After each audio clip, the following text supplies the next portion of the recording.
tayo para magbuting-buting.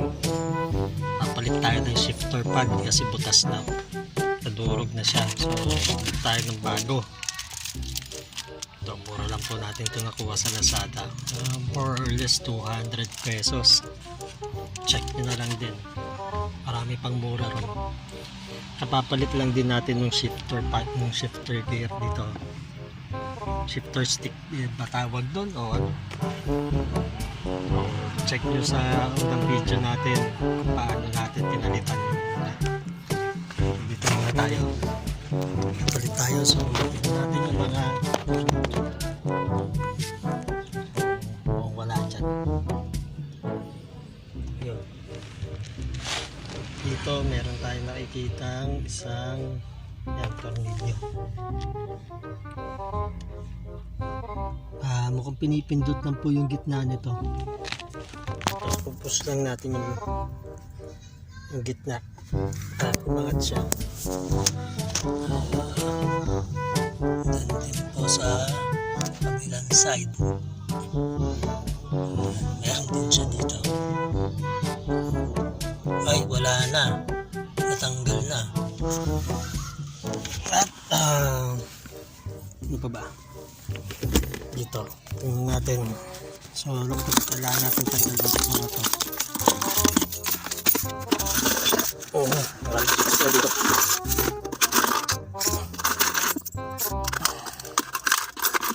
So yan, may dalawang kamay na po dito. Kita nyo po ito tsaka to. Tanggalin lang natin yan para matanggal natin itong buong box na ito kasi naipit po siya dito. So umpisahan po muna natin.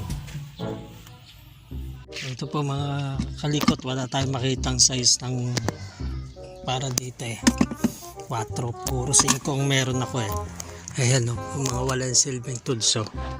So gamitin na lang natin ng plies. Kung gamit natin plies, ikutin lang yan, tayo yan.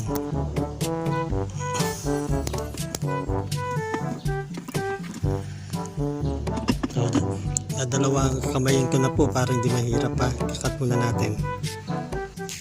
Ayan. Tanggal na po natin isa.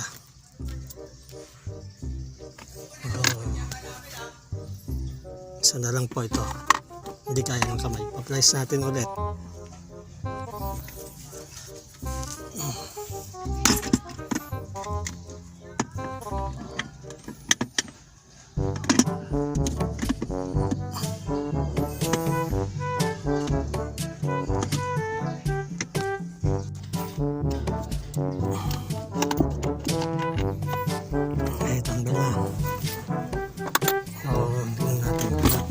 Kita nyo, maangat na. Tignan natin kung may kinakapitan pa siya. Wala naman na. So focus natin maigi yung camera natin ha.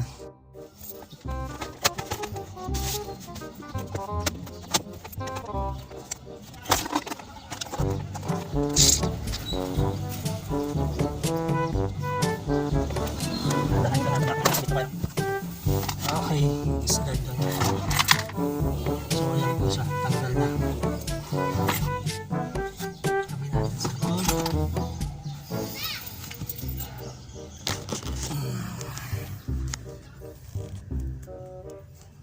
Ano po yung tsura niya? Baklas na. So yan mga kakalikot, kailangan nyo pa rin itong vacuumin para malinis na. May paraya pa tayo rito. Kuha pa tayo ng pang-yosi.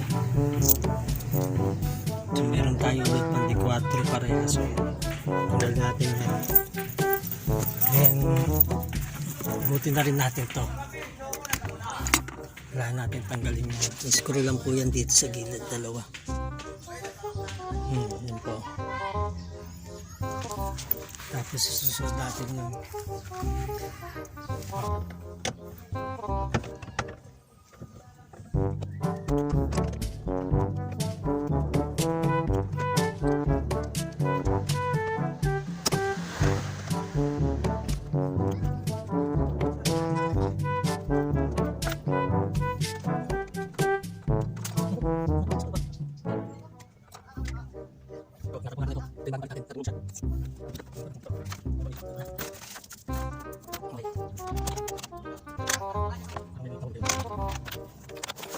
So yan na po mga kakalikot. Kadurog-durog na siya. Pusin na natin yan. Ayan. Ano po. So pagkakataon nyo na rin po itong i-vacuum bago nyo ibalik yung kanyang pan. Tsaka natin yung pan niya.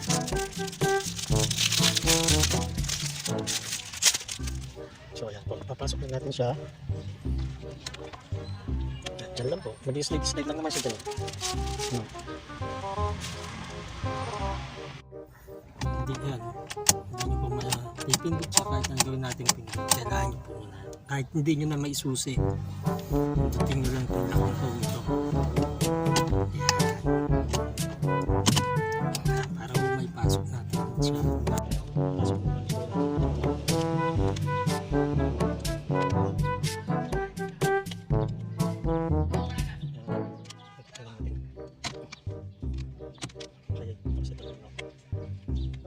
Alright.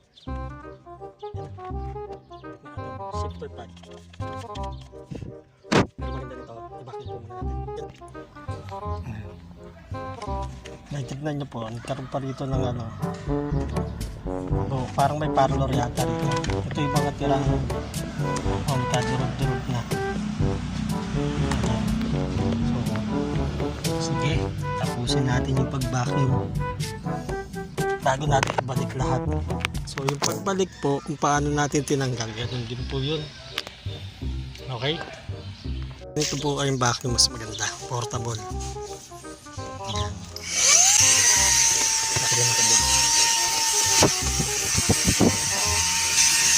Tapusin po muna natin ang pagbabacuum para mas mapadali tayo. So yan, mga nakalikot, malinis na po siya. Medyo tanggal na yung kanyang mga dumi-dumi. Okay, balik na po natin yung mga box niya.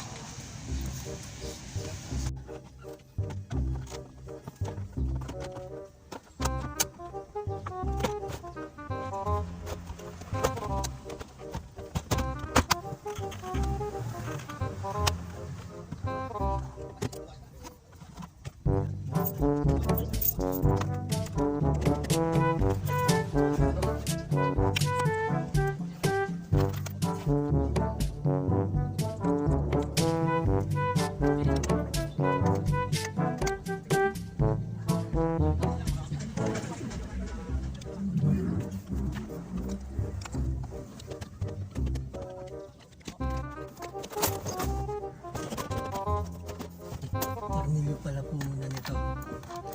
Hindi na makakalimutan yung tornilyo. Sabi sa inyo, madaling magbaklas eh, mahirap magbalik eh.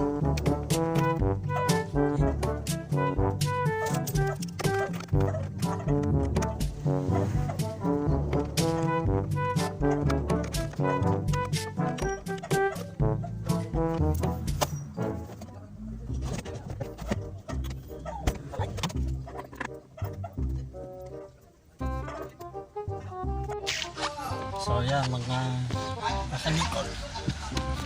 Linis na po yung ating shifter pad. Una. One time. So papasukan natin dyan. Ito na lang. Susi na lang po muna natin para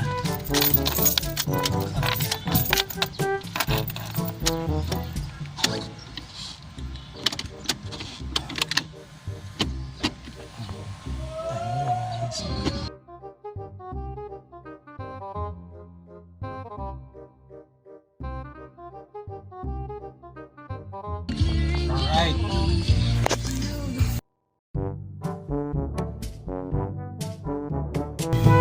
Para wala itong nangyari, nakasave na po tayo ng labor sa mga mekanikong gagawa sa murang halaga natin pyesa. So hanggang sa susunod ulit tayo magkita-kita.